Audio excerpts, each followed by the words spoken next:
Je disais que nous avons deux textes de base aujourd'hui, bien-aimés. Notre premier texte, c'est tiré de Matthieu, chapitre 17, du 1er au 6e verset. Nous avons notre deuxième texte de base, c'est Job, chapitre 1er, verset 6e jusqu'au 10e.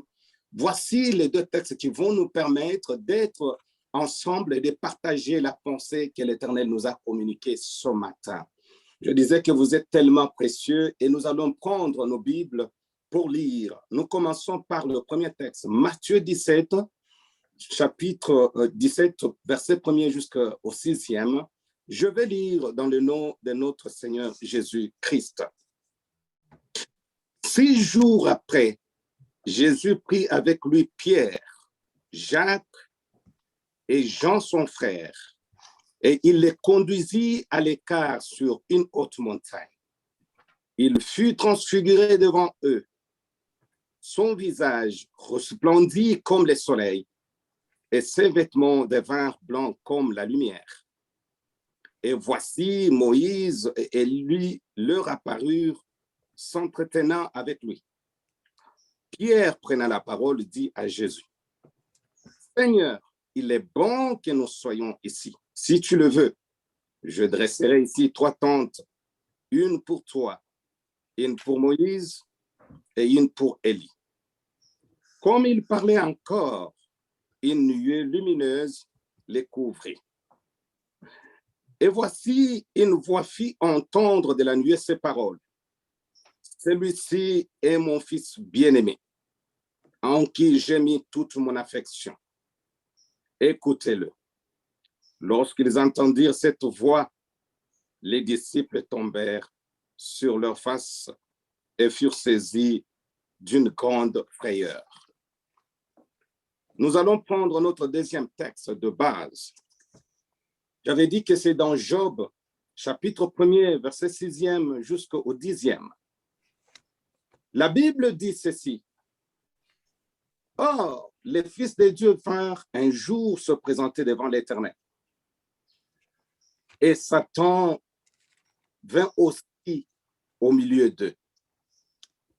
L'Éternel dit à Satan, « D'où viens-tu » Et Satan répondit à l'Éternel, « De parcourir la terre et de m'y promener. » L'Éternel dit à Satan, « As-tu remarqué mon serviteur Job? Il n'y a personne comme lui sur la terre. C'est un homme intègre et droit, craignant Dieu et se détournant du mal. » Et Satan répondit à l'Éternel, « Est-ce d'une manière désintéressée que Job craint Dieu? Ne l'as-tu pas protégé, lui, sa maison et tout ce qui est à lui? Tu as béni l'œuvre de ses mains, et ses troupeaux couvrent le pays. » Merci Seigneur, merci encore une fois cet avant-midi. Merci pour ta grâce. Devant toi, Seigneur, je ne suis qu'un infirme. J'ai des infirmités langagères. J'ai des limitations vocabulaires. Seigneur, mais je sais que comme tu as utilisé Moïse alors qu'il bégayait, tu as fait celui qui devait sortir le peuple d'Israël d'Égypte. Je voudrais, Seigneur, que tu puisses m'utiliser au-delà de mes infirmités, au-delà de mon vocabulaire limité, afin que ton peuple te voie. Je voudrais te présenter, pas me présenter, et qu'à la fin de ce jour, que ton peuple trouve son compte. Je t'ai ainsi prié au nom de Jésus. Je dis Amen. Amen. Amen. Bien-aimés, c'est comme vous l'avez suivi dans nos deux textes, et pour ceux qui écrivent, veuillez prendre note. Notre thème de ce matin, témoigne le ciel et le ciel témoignera de toi. Témoigne le ciel et le ciel témoignera de toi. Je pense que nous avons déjà entendu, écouté, suivi de prédications, des enseignements sur les témoignages. Mais ce matin, le Seigneur, par notre truchement, veut nous parler du témoignage sous un aspect un tout petit peu particulier. Bien-aimés dans le Seigneur, notre thème parle du témoignage. Autant de questions sont en train de me perturber dans mon cœur lorsque j'étais en train d'enseigner, de préparer ce message. Pourquoi autant de questions? Est-ce que Dieu peut-il témoigner un homme, une personne vivante? Si oui, en quoi Dieu peut témoigner une personne vivante? En quoi consiste le témoignage de Dieu sur une personne vivante? La deuxième question qui trouble mon cœur, c'est celle de savoir, est-ce qu'un homme vivant, un humain, peut-il témoigner Dieu? Un homme vivant peut-il témoigner pour Dieu? Et comment peut-il y arriver? Et en quoi consiste ce témoignage d'un homme vis-à-vis de l'Éternel, notre Dieu? La troisième question, c'est quoi même le témoignage? C'est quoi être un témoin? Et pourquoi nous devons témoigner chaque fois dans notre vie? Et peut-être la dernière question qui a troublé mon cœur, qu'est-ce que nous pouvons faire pour que nous puissions vivre le témoignage de Dieu? Qu'est-ce que nous pouvons faire pour être témoins de Dieu?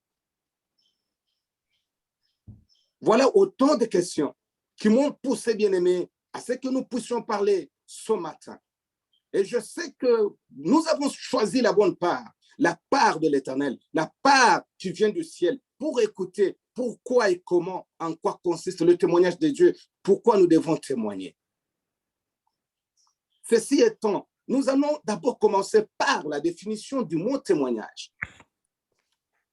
Définir témoignage. Le mot témoin est important de témoigner. Pourquoi doit-on témoigner? Est-ce nécessaire? Si nous pouvons parler en termes de témoignage, retenez tout simplement que le témoignage, c'est un fait. C'est le fait de faire un rapport. C'est le fait de faire la présentation, de faire la narration d'un fait, d'une histoire, d'un événement, de rapporter. Et généralement, on parle d'un témoin de celui qui a été au moment où le fait, où l'événement se déroule. C'est ce que nous appelons témoignage. C'est la présentation d'un rapport. C'est la certification de quelque chose. C'est l'attestation de quelque chose. Le témoignage, c'est la confirmation par rapport à quelque chose. Le témoignage, c'est cette histoire que nous avons vécue et que nous voulons faire vivre. Même lorsque les gens sont dans des réunions, il y a toujours un rapporteur. Ce rapporteur, c'est celui, en quelque sorte, que nous pouvons appeler un témoin, parce que cet homme sera là pour rapporter, pour ramener et transcrire tel quel ce qui a été signé ou ce qui a été dit dans la réunion. C'est ce que nous appelons le témoignage. Mais une autre définition aussi, qui peut aussi être rattaché à ce mot témoignage, c'est que le témoignage est aussi une marque de reconnaissance, une marque de gratitude, une marque de reconnaissance des bienfaits de la part de quelqu'un d'autre, sur nous ou sur quelqu'un d'autre. Dès lors que nous avons déjà compris que le témoignage peut être défini comme ça, il est maintenant de comprendre l'importance du témoignage. Chacun peut se poser des questions. Est-ce qu'il est important de témoigner Dieu? Bien-aimé, tel que tu es, tel que je suis, tel que nous sommes obligés de comprendre que témoigner fait partie de la maturité spirituelle d'un enfant de Dieu. Si Dieu fait du bien, si Dieu te fait du bien, si Dieu t'amène à vivre de percées, de gloire, des succès, des avancées significatives, bien-aimé, il faut l'attester, il faut les certifier, il faut les prouver, il faut les confirmer. il ne faut jamais être ingrat. L'ingratitude, c'est la marque de ceux qui ne sont pas reconnaissants et ceux qui ne veulent pas témoigner. Témoigner, c'est aussi raconter. Raconter, c'est ainsi que le psalmiste dit, je raconterai les œuvres de l'Éternel. Ça veut dire, je vais témoigner. Je vais dire ce que l'Éternel a fait. Il est dès lors important que toi et moi, lorsque le fait seulement de te réveiller, tu dois comprendre que c'est un grand témoignage pour lequel tu dois dire merci à l'Éternel. C'est ta marque de reconnaissance, c'est ta marque de gratitude par rapport à ce Dieu qui t'a donné cette vie-là d'être debout. Ne sois pas donc ingrat, sois reconnaissant à Dieu, sois reconnaissant aux hommes qui te font du bien. Il faut toujours bien témoigner. Il y a des gens bien aimés dans la vie. Lui est là, c'est juste pour mal rapporter. Même à l'église de foi. Mais je ne dis pas que c'est un living story. Dans plusieurs cas, vous allez voir les gens pour parler en bien de son frère, de sa sœur, de son pasteur, de son chef de département. C'est toujours à mal. C'est toujours un mauvais rapport. Une mauvaise présentation. Non, quelqu'un t'a fait du bien. Reconnais-le. Témoigne-le. Et dès lors, nous comprenons qu'en témoignant, bien-aimé, on montre aux autres qui est réellement Dieu. C'est pourquoi nous devons raconter les œuvres de l'Éternel. Nous ne devons pas être un but de nous-mêmes, pensant que lorsque nous témoignons, c'est comme si nous rajoutons quelque chose à Dieu. Non, nous devons témoigner pour montrer combien Dieu il est puissant, combien Dieu il est merveilleux, il est bon pour nous. En témoignant, on montre qui Dieu est réellement. Dieu est puissant, Dieu est capable. Et cela, c'est face à nos impossibilités. L'importance de témoigner ayant été donc donnée, il faut aussi comprendre qui est témoin. Un témoin, c'est un présentateur. Il est là pour présenter le fait. Il est là pour présenter le rapport. Il est là pour présenter quelqu'un. Il est là pour raconter, pour dire, pour confirmer et pour attester, sans ajouter ni retrancher. Un témoin, c'était donc présentateur d'un rapport. C'est un rapporteur d'un bienfait. C'est un rapporteur des valeurs, de qualité, bonnes ou mauvaises, de quelqu'un sur les autres ou sur soi. Alors, qui peut témoigner? C'est aussi l'une des questions que sur lesquelles nous devons nous mettre d'accord avant d'entrer dans le vif de notre sujet. Qui témoigne qui? Il y a 4 types d'hommes ou de personnes qui peuvent témoigner. Quels sont ces 4 types d'hommes qui peuvent témoigner? Nous commençons par Dieu. Dieu est le témoin par excellence. Même là où nous pensons que personne ne nous voit, Dieu nous voit. Vous savez pourquoi? Parce que Dieu il est à même de sonder nos cœurs. Il sonde nos reins. Il nous connaît plus que nous-mêmes. C'est que même quelque chose que nous faisons dans les ténèbres, quelque chose que nous faisons dans les 4 murs, quelque chose que nous faisons sans savoir que, en pensant peut-être que nous sommes seuls, Dieu est là. Que ça soit là, que ça soit les jours, Dieu voit tout, Dieu sait tout. Il est omniscient, il est omniprésent, il est omnipotent. Les témoins par excellence. Je voudrais que Dieu soit le témoin par excellence de ta vie. Je voudrais que Dieu soit le témoin par excellence, celui qui va te défendre. En dehors de Dieu, la deuxième catégorie, c'est soi-même. C'est soi-même. Plus grand témoin c'est toi-même. Tu te connais, même quand tu tombes, même quand tu te relèves, même quand tu mens, toi-même en toi, avant de mentir, même avant de faire quoi que ce soit à l'encontre, contre quelqu'un d'autre, toi-même, tu te dis, et si c'est moi-même, je me connais, j'ai menti. Même si aux yeux des hommes, ça peut apparaître comme vérité. Connais-toi toi-même. Tu es le témoin de toi-même. Ta conscience te dit toujours, non, ici tu as mal fait, ici tu as bien fait. La troisième catégorie d'hommes, c'est le monde qui nous entoure. Quelle est la perception des autres sur nous? Est-ce qu'au travail, comment est-ce que les autres nous considèrent? Dans notre marche avec le Seigneur, comment est-ce que nous considérons les autres? Mais les autres, tout autour de nous, il y a toujours des gens.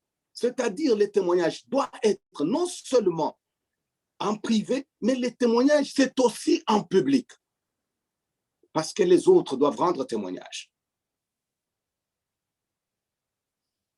En dehors de ça, nous avons la dernière catégorie d'hommes ou de personnes qui peuvent être des témoins ou qui témoignent. C'est le diable. De la même façon que Dieu voit, de la même façon que Dieu est avec toi, à côté de toi, si tu n'as pas Dieu, c'est le diable qui est là. Chaque fois que tu poses un acte, le diable est là. Il le voit. Pourquoi il le voit? C'est pour aller partir rapporter. Rapporter à qui? Alors que toi, tu te dis chrétien, alors que tu te dis que tu es élu, alors que tu te dis que tu es nouveau-né. Mais lui sera là pour aller faire le rapport. Rappelez-vous de l'affaire de Josué, qui était dans les habits sales, et Satan était en train de l'accuser auprès de Dieu. Alors, si Dieu ne témoigne pas pour toi, c'est qu'il y a quelqu'un d'autre qui témoigne pour toi. Et qui est ce quelqu'un d'autre qui témoigne pour toi, bien-aimé? Vas-tu accepter que ce soit le diable? Parce que le diable ne va pas témoigner en ta faveur, il va t'accuser auprès de Dieu.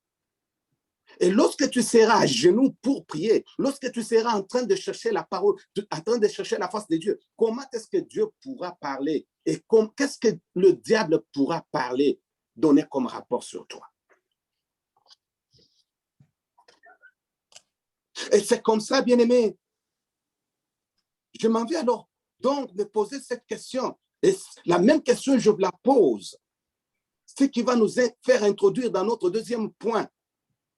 Dieu peut-il témoigner un humain? Comment, en quoi consiste ce témoignage de Dieu sur un humain? Bien-aimé, retenez ceci. Dieu peut témoigner un vivant. Dieu témoigne un vivant. La réponse est oui, et oui majuscule. Mais seulement ce témoignage de Dieu sur un vivant, ça doit être un témoignage sous condition. Quelle peut être cette condition? Quelles sont ces conditions? C'est ce que nous allons maintenant voir. Il faudrait lui appartenir réellement. Et dans les deux textes de base que nous avons lus, nous allons les démontrer, essayer de démontrer comment Dieu témoigne et comment ces deux personnages de la Bible méritaient ce témoignage de la part de l'Éternel. Lorsque nous prenons le premier texte, le texte de Job, chapitre 1er, verset 6e jusqu'au 10e, on me présente un dialogue. C'est le dialogue entre Satan et Dieu. Ce dialogue, quand Dieu pose la question, Satan se présente d'abord devant Dieu au même moment que les fils de Dieu. Les fils de Dieu dont il est question ici, bien-aimés, ce sont les anges. Les anges étaient partis faire rapport. Mais j'essaie de lire et de comprendre. Est-ce qu'il revenait de chez Job? Non. la Bible ne me dit pas ça. La Bible me dit seulement que le Fils de Dieu s'était présenté devant l'Éternel. Mais c'est pendant ce temps-là que le diable se présente au même moment que, bien-aimé, retiens, lorsque tu y es tout le temps en train de vivre et que tout ce que tu fais est visible et aux yeux de Dieu, et aux yeux des anges et aux yeux du diable. Mais maintenant, pose-toi la question. Admettons maintenant que l'Éternel pose la question au diable sur ta situation. Qu'est-ce que le diable peut dire? Est-ce que les anges peuvent faire un bon rapport sur toi? Pourquoi le diable se présente? C'est pour faire aussi rapport. Au moment où les anges font un bon rapport, le diable est là pour faire un mauvais rapport. Pourquoi? Parce que l'ennemi est là pour détruire et pour tuer. Saper la réputation, la dignité. C'était quoi la motivation? Juste donner mauvais rapport et demander même l'autorisation auprès de Dieu. Est-ce que tu peux me permettre que j'aille le tenter? À la question de savoir, tu viens d'où? Ça, c'est la question que Dieu pose. Écoutez la réponse du diable. Je viens de faire un tour sur la terre. J'étais en train de errer ça et là. C'est-à-dire, le diable, sa mission est de se promener sans se fatiguer à la recherche des infractions dans les chefs des enfants de Dieu, dans les chefs de ceux qui sont à Dieu, pour aller rapporter à Dieu. Toi, tu as dit que cet homme est à toi, mais regarde ce qu'il a fait. Le diable a toujours été prêt à témoigner à mal. Ne sois pas ce type de chrétien qui est prêt à témoigner à mal. Vous savez qu'il y a des gens, même si tu lui fais du bien, tu peux le faire 100% ou 99% de bien. 99, comme nous le disons au Congo, 99% du bien. Mais les jours que tu vas faire un seul mal, c'est tout. Et le problème, c'est qu'il y a aussi certaines personnes qui sont en train de errer. Au lieu de propager, de présenter Jésus, ils sont là, c'est pour rapporter et colporter. Pourquoi? Parce qu'il y a la sémence de l'ennemi, de l'accusateur en eux. Ne soyons pas ce type d'homme, ne soyons pas ce type de frère, ne soyons pas ce type de maman, ne soyons pas ce type de sœurs qui sont là pour détruire. Notre prière est que la sémence de l'accusation de faux rapports ne soit pas à nous. Le diable est en train de dire des choses qu'il ne maîtrise pas. De même pour nous aussi, pour certains d'entre nous. Quand tu ne maîtrises pas quelque chose, pourquoi tu te portes garant d'être témoin? Quand l'Éternel lui pose la question, as-tu vu mon serviteur Job? Dieu appelle Job serviteur parce que Dieu savait que Job était à son service. Je comprends que Dieu témoignait que Job dépendait totalement de Dieu.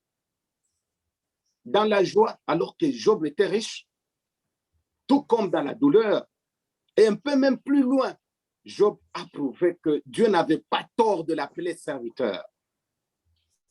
Parce que la marque de Dieu était en Job.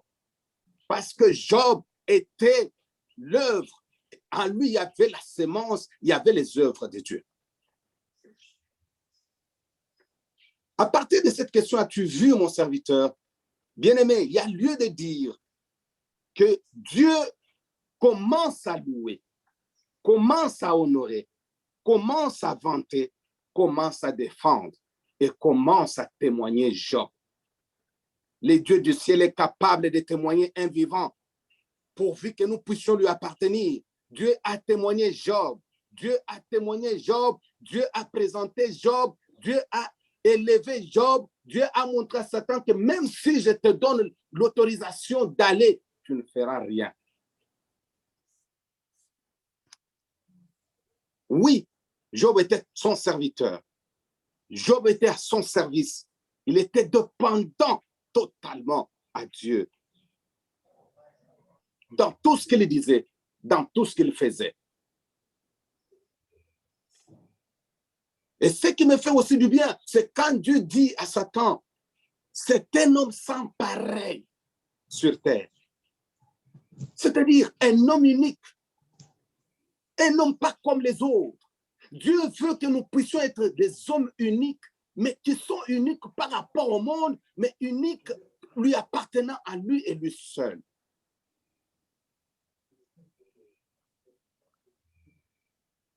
En d'autres termes, Job était tout simplement la propriété privée de Dieu.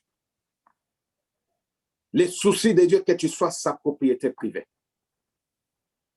Sois la propriété privée de Dieu.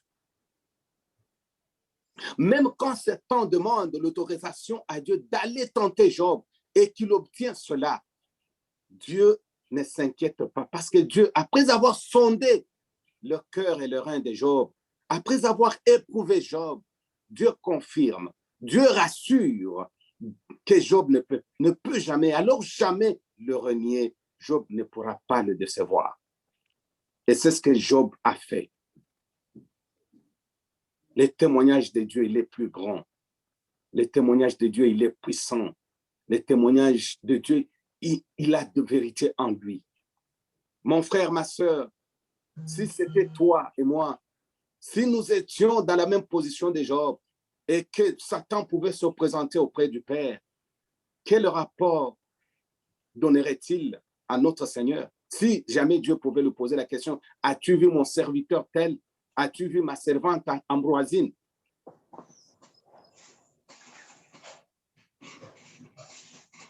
Mon frère, ma soeur, quand tu es à Dieu, Dieu te connaît. Quand tu es à Dieu, Dieu t'encense ou t'élève. Quand tu es à Dieu, tu lui appartiens en toutes choses et à tous égards. Dans les circonstances de joie, dans les circonstances de douleur, dans les circonstances où tu penses que je suis limité ici, c'est la fin. Bien-aimé, si tu appartiens à Dieu, Dieu ne pourra jamais te laisser. Au contraire, il va t'encenser, il va t'élever, il va t'honorer, il va te présenter. Pourquoi? Parce que Dieu se retrouve en toi. Est-ce que le ciel se retrouve en toi? Est-ce que le ciel se retrouve en moi? C'est autant de questions qui, à partir de cette parole, que tu saches, que je sache comment m'y prendre dans ma marche, dans ta marche avec le Seigneur, dans la vie de tous les jours. Maintenant, nous allons parler de témoignage divin sur Jésus-Christ. Nous avons d'abord parlé du témoignage de Dieu sur Job, mais parlons un peu du témoignage de Dieu sur la personne de Jésus-Christ. Dans cette histoire de Matthieu 17, chapitre 1er, Matthieu 17, verset 1er au 6e, la sélection de ces trois disciples attire mon attention. Pierre, Jacques et Jean. Ma curiosité. Mais pourquoi seulement les trois? Et comment? En scrutant ces textes, bien aimé, j'ai compris qu'il y a des choses qui peuvent nous amener à comprendre pourquoi Jésus les avait tirés à l'écart. Premièrement, il y a deux moments où le Seigneur veut te parler, mais ne veut pas te parler dans le bruit, dans la foule. Il ne veut pas te parler pendant que le milieu dans lequel tu évolues, c'est un milieu bruyé. Il veut te mettre à l'écart dans le secret pour te parler et pour te montrer, pour te révéler et se révéler à toi. C'est l'une des raisons qui m'amène à dire le choix de ces trois, c'était pour qu'ils comprennent. Parce que j'ai compris aussi, peut-être que ces disciples, avec les autres, vivaient avec Jésus sans réellement comprendre qui est Jésus.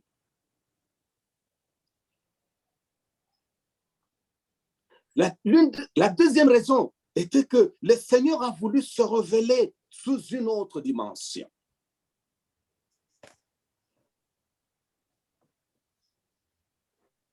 La troisième raison, Christ a voulu que ses disciples voient d'abord.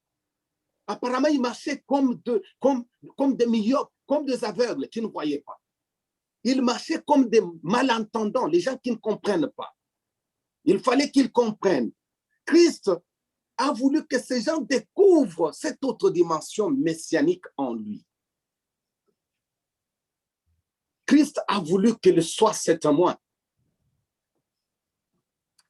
Christ a voulu que ses disciples croient en la résurrection des morts. Et le changement d'aspect de Jésus sur la montagne de transfiguration, ceci m'amène à vous dire ce matin, bien-aimé, que celui qui demeure près du Seigneur doit être cet homme transformé, doit être cet homme changé, soit être cette sœur changée. Les habits qui changent aussi appellent à la sanctification, à la pureté. Comment est-ce que tu vis? C'est quoi les œuvres qui sont en toi? Les œuvres que tu produis en privé comme en public? Les comportements. La présence de Moïse et Élie, c'est un signe messianique. Vous voulez montrer qu'il est Seigneur. Lorsqu'il reviendra, les morts ressusciteront. Et cette présence de Moïse et Élie, c'est aussi un grand témoignage. La voix du ciel qui demande d'écouter le Fils de Dieu bien-aimé, Jésus-Christ, c'est une confirmation de ce grand témoignage de Dieu, un témoignage qui vient du ciel sur la personne de Jésus. Cette voix confirme que Jésus est réellement le Fils de Dieu, que Jésus est réellement Dieu le Père, que Jésus est réellement Dieu l'Esprit. Et la sommation de tous ces éléments bien-aimés constitue un grand témoignage de Dieu sur la personne de Jésus. Et ceci m'amène à parler maintenant de en quoi consiste le témoignage du ciel sur les vivants. Ah, bien-aimé, notre Dieu, il est merveilleux. Notre Dieu, il est puissant. Les témoignages de notre Père céleste consistent en ceci. Ce témoignage est vrai. En Dieu, il n'y a point de mensonge. En Dieu, il n'y a point de mensonge. Il y a seulement la vérité. Ce qui implique que les promesses de Dieu sur nous sont sûres. Mais sont sûres en qui? En Jésus-Christ. Parce qu'en Dieu, il y a la vérité. Il n'y a point de mensonge. Et les promesses que Dieu fait sont sûres et certaines. Et en qui? En Jésus-Christ. En Jésus, nous avons le oui et l'amen. Parce qu'en Jésus, nous avons la vie. Parce qu'en Jésus, nous avons la guérison. En Jésus, nous sommes devenus des co-héritiers. En Jésus, Dieu est redevenu notre Père.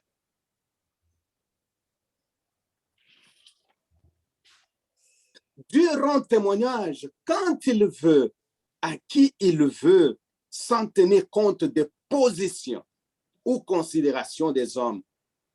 Le point de vue des hommes ne compte pas chez Dieu. L'exemple typique, Saül qui est devenu Paul. Pour les autres de ce temps-là, ils voyaient en Saül, en Paul, un persécuteur, un meurtrier, un criminel, un homme non digne. Mais quand Dieu regardait Saül, qui était devenu Paul, il voyait en lui ce grand instrument qu'il devait utiliser pour les nations, prêcher la bonne nouvelle. Vous voyez en quoi consiste les témoignages de Dieu. sur les vivants.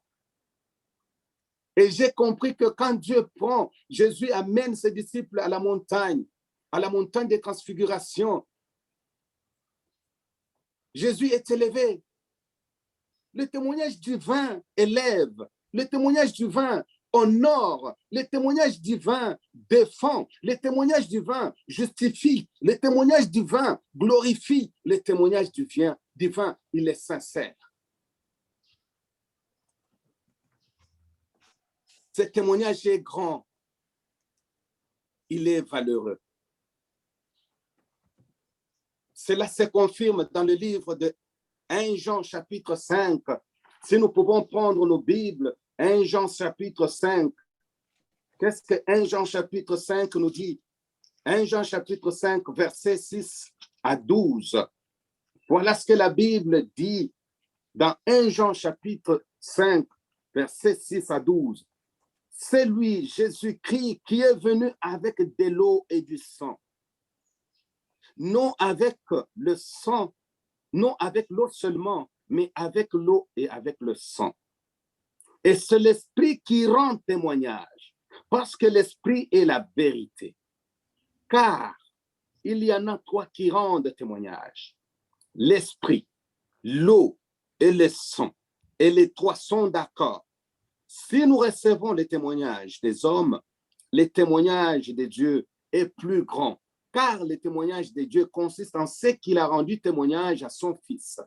Celui qui croit au Fils de Dieu a ce témoignage en lui-même. Celui qui ne croit pas Dieu le fait menteur, puisqu'il ne croit pas au témoignage que Dieu a rendu à son Fils.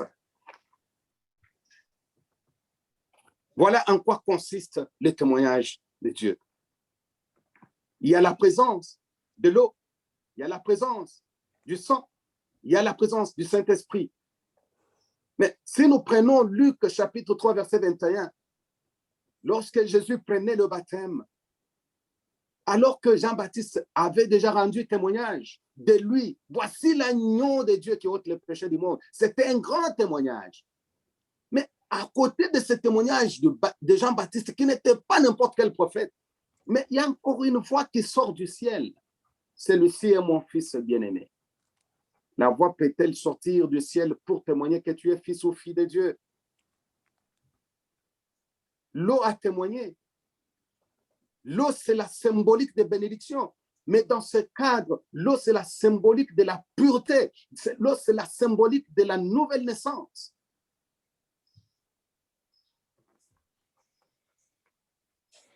Toi et moi, sommes-nous nés de nouveau en réalité? Est-ce que l'eau peut témoigner? Sommes-nous nés de nouveau en réalité?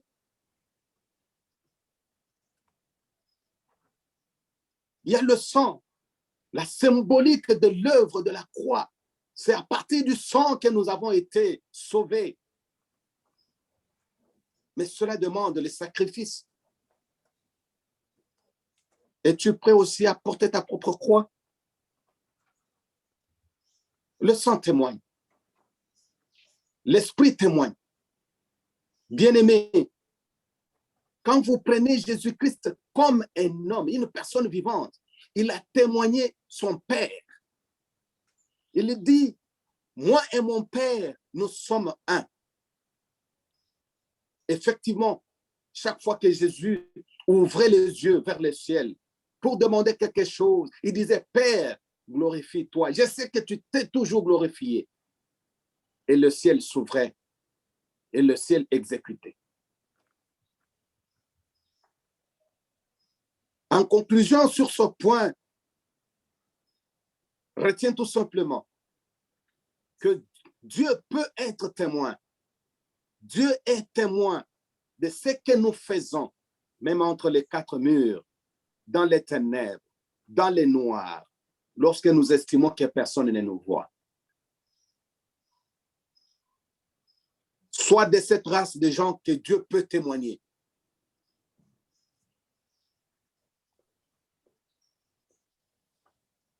Notre troisième point, c'est un homme vivant peut-il témoigner Dieu?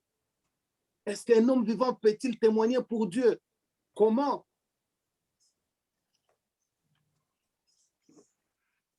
Bien-aimé, généralement, un vivant témoigne Dieu pour des raisons multiples. Mais voici quelques-unes. Un vivant peut témoigner Dieu pour rendre gloire au Seigneur, lui rendre gloire, pour bénir Dieu, pour dire merci au Seigneur et reconnaître la grandeur de Dieu pour les faveurs dont il bénéficie de la part de Dieu. Et pour cela, on raconte ce que Dieu a fait. Mais toi et moi, lorsque nous sommes bénéficiaires de ces bontés, de ces faveurs, comment est-ce que nous témoignons Dieu? Un vivant peut témoigner pour Dieu, pour attester la puissance de Dieu et réconforter ceux qui sont faibles. Lorsqu'on témoigne, les faibles peuvent se dire, si Dieu a pu faire pour tel, il peut aussi faire pour moi. Et donc, le témoignage amène aussi à la maturité spirituelle de celui qui témoigne. La maturité spirituelle, même de ceux qui étaient faibles, pour qu'ils comprennent que Dieu est capable de faire, c'était son temps, il est capable aussi de le faire pour moi. Une autre raison pour laquelle nous devons témoigner Dieu, tu dois témoigner Dieu, c'est ramener les perdus, les désespérés à Dieu. On peut aussi témoigner pour Dieu, pour révolutionner la foi de ceux qui sont faibles, réconforter.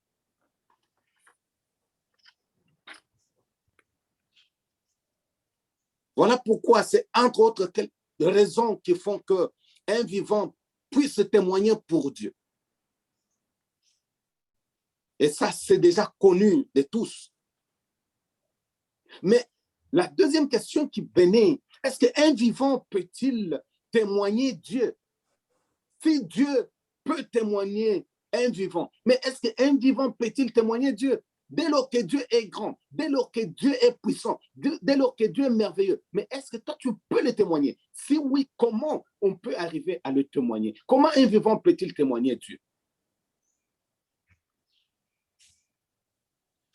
La réponse à cette question, bien-aimée, est oui. L'humain peut et doit témoigner Dieu.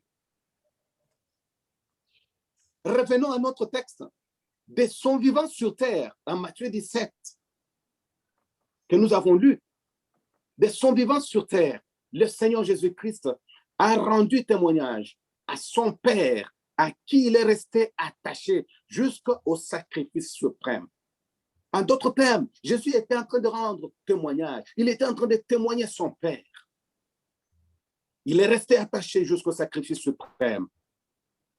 Lui et son Père étaient un. Jésus-Christ était témoin de Dieu. En lui, il y avait l'image réelle et l'image visible de Dieu invisible. Autrement dit, en Jésus, il y avait la nature de Dieu.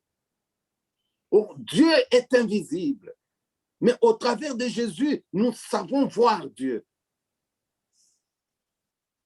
Bien-aimé, lorsque tu fais un témoignage du ciel, lorsque tu es témoin du ciel, lorsque tu es son représentant, lorsque tu représentes les intérêts de Dieu, lorsque tu représentes les intérêts du royaume céleste, à son tour, le ciel témoignera de toi.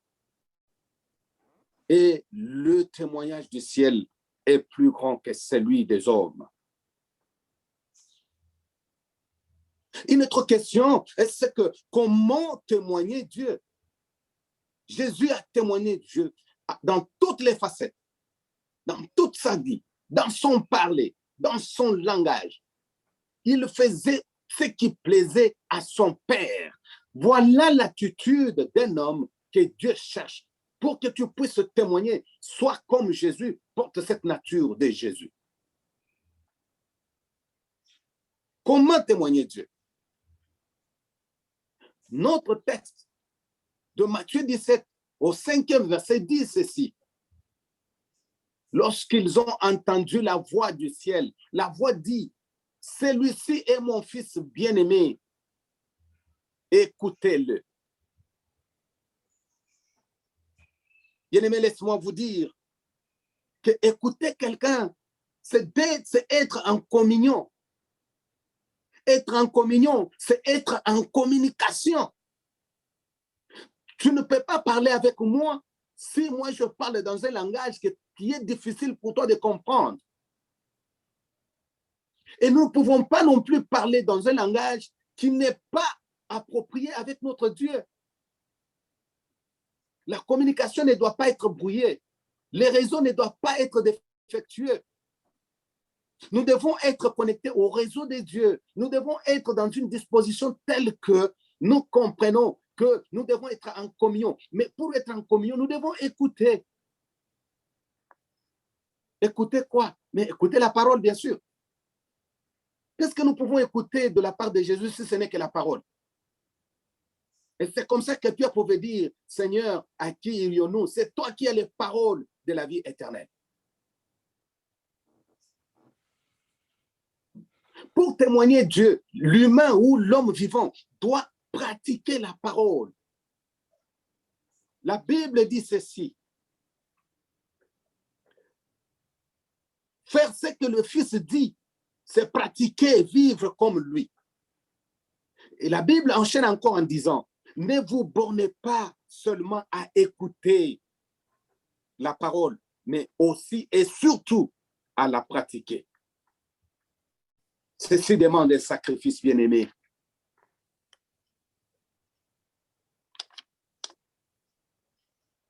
Comment témoigner Dieu? Nous devons porter Christ. Nous devons porter Christ. Porter Christ, c'est quoi? C'est la dépendance totale à Christ. Être dépendant totalement à Christ. Être à la disposition de Christ. Être télécommandé, téléguidé, guidé par Christ. Être cet ouvrage, comme le pasteur Antoine l'a toujours dit, être les cobayes du Christ. Bien-aimés, toi et moi, soyons ces outils, ces instruments que Dieu peut utiliser à tout moment. Ces instruments que Dieu peut utiliser pour sa présentation. Ces instruments que Dieu peut utiliser pour lui rendre témoignage au monde. Porter Christ, c'est être cet homme, cette femme, cette sœur, ce frère qui vit non pas pour lui-même, mais qui vit pour Jésus-Christ. Porter Jésus-Christ, c'est porter la nature de Christ en toi. Sois son ambassadeur. Un ambassadeur représente l'autorité de son pays. Et toi, l'ambassadeur du Christ, tu représentes l'autorité céleste sur terre, dans ton milieu ambiant. Est-ce que quand les gens te voient, peuvent-ils voir Christ en toi?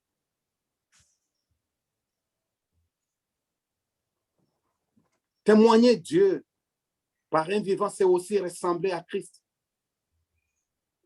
C'est pourquoi Paul dit aux Romains, chapitre 13, verset 14, la Bible dit ceci, Paul dit, revêtez-vous de tout ce que nous offre Jésus-Christ le Seigneur et ne vous laissez pas entraîner par votre propre nature pour en satisfaire les désirs. Celui qui porte Christ ne se laisse pas emporter par sa propre nature. C'est la nature du Christ qui vit en lui. C'est la nature du Tout-Puissant qui est en lui. Et quand les gens le voient, ils voient également réellement la ressemblance, la nature divine en lui. Et ce n'est que de cette façon-là qu'on peut témoigner Dieu. Et donc, témoigner Dieu, c'est vivre l'œuvre du Christ en nous. mais à retenir que ça soit témoigner Dieu, que ça soit pour témoigner pour Dieu. Tout ramène à la véritable connaissance de Dieu, à la véritable connaissance de voix de Dieu. Amène à vivre une vie de distinction comme Job et de sanctification. On ne laisse pas, on ne lasse pas, on est là et on se dit qu'on est là avec Dieu, on ira jusqu'au fond et jusqu'à la fin du jour. Maintenant, notre dernier point, c'était que faire pour vivre les témoignages ou être témoin de Dieu. Nous allons lire deux textes. Le premier texte, nous pouvons prendre Jean chapitre 5, l'évangile selon Jean chapitre 5, verset 31 jusqu'au 38e. Écoutez, je vais lire pour vous, bien-aimés. Écoutez ce que la Bible dit. Si c'est moi qui rends témoignage de moi-même, mon témoignage n'est pas vrai. Ça, c'est Jésus qui parle. Il y en a un autre qui rend témoignage de moi. Et je ne sais que le témoignage qu'il rend de moi est vrai. Vous avez envoyé une délégation vers Jean. Il a rendu témoignage à la vérité. Pour moi, ce n'est pas d'un homme que je reçois les témoignages. Mais je dis ceci, afin que vous soyez sauvés. Jean était la lampe qui brûle et qui luit. Et vous avez voulu vous réjouir une heure à sa lumière. Moi, j'ai un témoignage plus grand que celui des gens. Car les œuvres que le Père m'a donné d'accomplir, ces œuvres même que je fais, ces œuvres que je témoigne, ces œuvres témoignent de moi que c'est le Père qui m'a envoyé. Et le Père qui m'a envoyé a rendu lui-même témoignage de moi. Vous n'avez jamais entendu sa voix, vous n'avez point vu sa face, et sa parole ne demeure point en vous, parce que vous ne croyez pas celui qui l'a envoyé. Notre deuxième texte, pour conclure, nous prenons dans Jean chapitre 8e, verset 28 jusqu'au verset 29. La Bible dit ceci, Jésus leur dit donc, quand vous aurez élevé le Fils de l'homme, alors vous connaîtrez ce que je suis et que je ne fais rien de moi-même, mais que je parle selon ce que le Père m'a enseigné. Celui qui m'a envoyé est avec moi.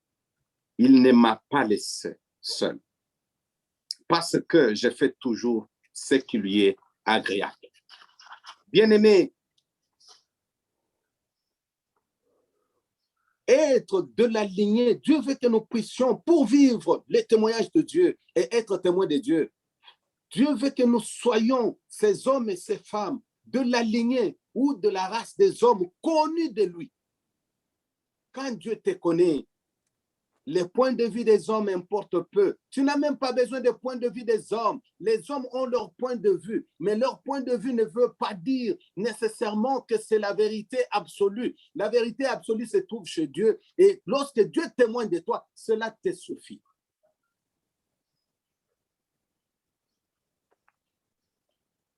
Deuxième raison pour vivre, à faire, il faut se conformer aux Écritures. Comme nous l'avons lu, les Écritures ont confirmé Jésus. Jean a confirmé Jésus. L'eau a confirmé Jésus. Le sang a confirmé Jésus. Le ciel a confirmé. Et même en présence de peuple, conforme-toi aux Écritures. Et les œuvres de Dieu en toi. La Bible dit que Dieu, les œuvres de Dieu ont produit des prodiges et des miracles en Jésus-Christ. Parce qu'il était témoin de Dieu. En lui, il y avait la nature de Dieu. Il était Dieu. Et lorsque tu as les œuvres de Dieu en toi, tu vas produire des prodiges et des miracles. Soit cet homme qui appartient à Christ et soit cet homme et cette personne qui est en Christ. Cherche et préfère les témoignages de Dieu. Il est plus grand. Quand Dieu fait, raconte-le. certifie-le, atteste-le, confirme-le et fortifie les autres. Ne sois pas ingrat. L'ingratitude ne paye pas. Non seulement pour Dieu, mais pour tout le bien que même votre collègue, même pour votre mari, votre femme, votre enfant a fait pour vous. Il faut faire ce qui plaît à Dieu comme Jésus-Christ. Jésus ne te laissera pas. Le ciel ne te laissera pas. Tu seras un témoin par excellence. Bien-aimé, si le ciel peut rendre témoignage de toi, la terre peut aussi rendre témoignage de toi. Voici le type d'hommes, des chrétiens que Dieu cherche. Les hommes portant la nature, les hommes portant la marque de Dieu, les hommes portant l'identité de Dieu, les hommes que Dieu, pour lesquels Dieu peut être fier. Porte cette marque de Dieu en toi, sur toi et dans tout de toi. Présente Jésus. Présente Jésus dans ton langage, dans ton parler, dans ta façon de faire les choses, dans ta façon d'être. Présente Jésus, témoigne Jésus. Parle de Jésus. Témoigne Jésus, il témoignera de toi. Sois à Christ. Deviens partenaire du Christ. Deviens le co-héritier du Christ. Par rapport du Christ, car c'est lui qui s'attache à l'Esprit de Dieu devient un seul esprit avec Dieu. Et celui qui s'attache à la nature de Dieu devient aussi de cette même nature. Que Dieu bénisse sa parole. Est-ce que nous pouvons